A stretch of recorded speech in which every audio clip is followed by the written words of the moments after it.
Ayan, so magandang hapon. Pag-usapan natin, mabilisan lang. Kasi marami nagtatanong, paano daw ba magmahal ulit? Or kaya ko pa bang magmahal ulit? Parang mga ganun ba.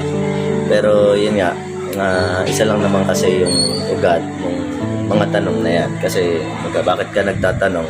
Kasi tatakot ka na magtiwala ulit. And just to let you know, yung salitang tiwala, yan yung isa or baka nga yan na yung pinakamalungkot na salita sa buong mundo. Alam mo kung bakit? Kasi ganito, madami nang nabigo sa salita na yan. And yun nga, at marami nang pinaasa yung salita na yan.